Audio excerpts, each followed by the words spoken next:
പാപബന്ധനമെല്ലാം തകരും വചനമെന്നിൽ നിറയുമ്പോൾ.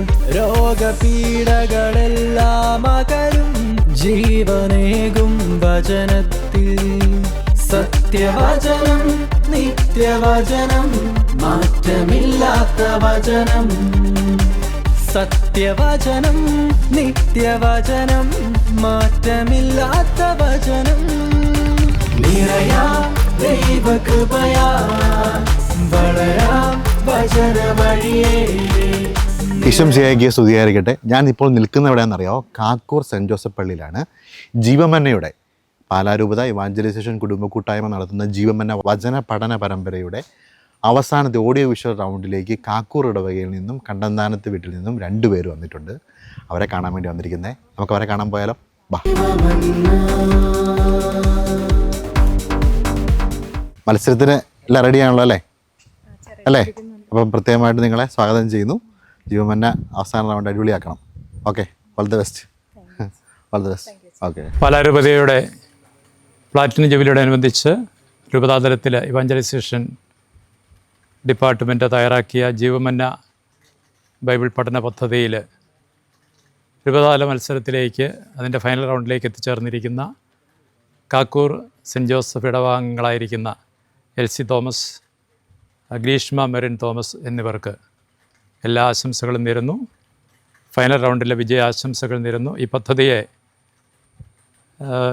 ജനങ്ങൾക്ക് ഏറെ ഉപകാരപ്രദമാക്കി ക്രമീകരിച്ച എൻ്റെ സംഘാടകർക്ക് പ്രത്യേക അഭിനന്ദനങ്ങളും എല്ലാ ആശംസകളും നേരുകയും ചെയ്യുന്നു.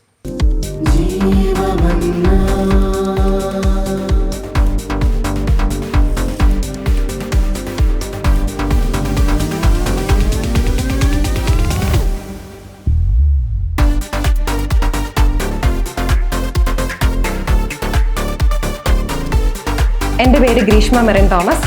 ഇതെൻ്റെ അമ്മ എൽസി തോമസ്. പപ്പ തോമസ് കണ്ണന്താനം. ഇത് മോള് ജാക്വലിൻ മാർത്ത ജോസിയ. മൂത്ത മോൻ ജോനാഥൻ ജോൺ ജോസിയ. ഇത് ഹസ്ബൻഡ് ജോസിയ ജോൺ, സെൻറ്റ് ജോർജ് കോളേജിൽ അരുവിത്തറയിൽ അസിസ്റ്റൻ്റ് പ്രൊഫസറാണ്. ഇത് ഇളയ കുഞ്ഞ് ജോവാക്കിം തോമസ് ജോസിയ. ഇവർ 2 ഉത്തരം തന്നെ തെരഞ്ഞെടുക്കപ്പെട്ടവൻ സഭയ്ക്ക് ലൂക്ക 9:35. ഈ വചനം ഉണ്ടായിരുന്നു, വചനം ദൈവത്തോട് കൂടിയായിരുന്നു, വചനം ദൈവമായിരുന്നു.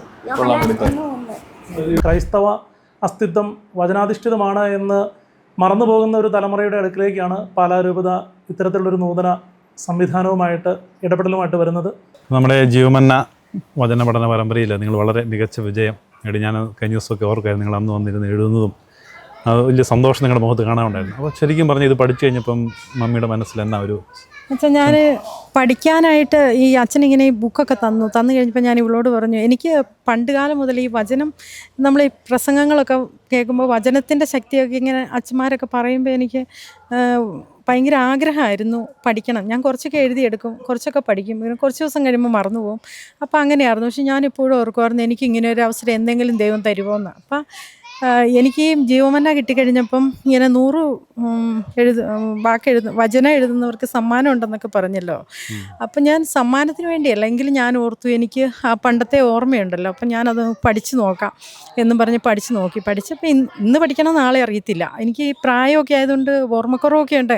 പക്ഷെ എന്നാലും ഞാനിങ്ങനെ പഠിച്ച് പിന്നെ എനിക്കത് ഭയങ്കര ഒരു സന്തോഷമായി. തിരക്കുകൾക്കിടയിലും ഇത് പഠിക്കുന്ന ഭയങ്കര ഒരു ആശ്വാസവും ആനന്ദമായിരുന്നു. അതുകൊണ്ടാണ് എനിക്ക് ഭയങ്കര ടെൻഷനുള്ള കൂട്ടത്തിലാണ്.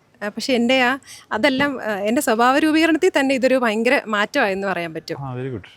അങ്ങനെ നമ്മുടെ രൂപതയിൽ ഒത്തിരി ആൾക്കാർ ഇതിനെക്കുറിച്ച് സംസാരിച്ചു. നമ്മുടെ രൂപ മാത്രമല്ല, ലോകം മുഴുവൻ ഇത് പരക്കട്ടെ എന്നാണ്. അപ്പോൾ അതിന് നിങ്ങളുടെയും കൂടെ സഹകരണം വേണം, പ്രാർത്ഥന വേണം. നമുക്ക് തീർച്ചയായിട്ടും ഇത് നല്ലൊരു വിജയമായിട്ട് മാറ്റണം. അപ്പോൾ 26-ാം തീയതി മറക്കരുത്, 2 മണിക്ക് നമ്മുടെ രൂപത മത്സരത്തിൽ നമുക്ക് കാണാം. ഓക്കെ കേട്ടോ. Thank you very much.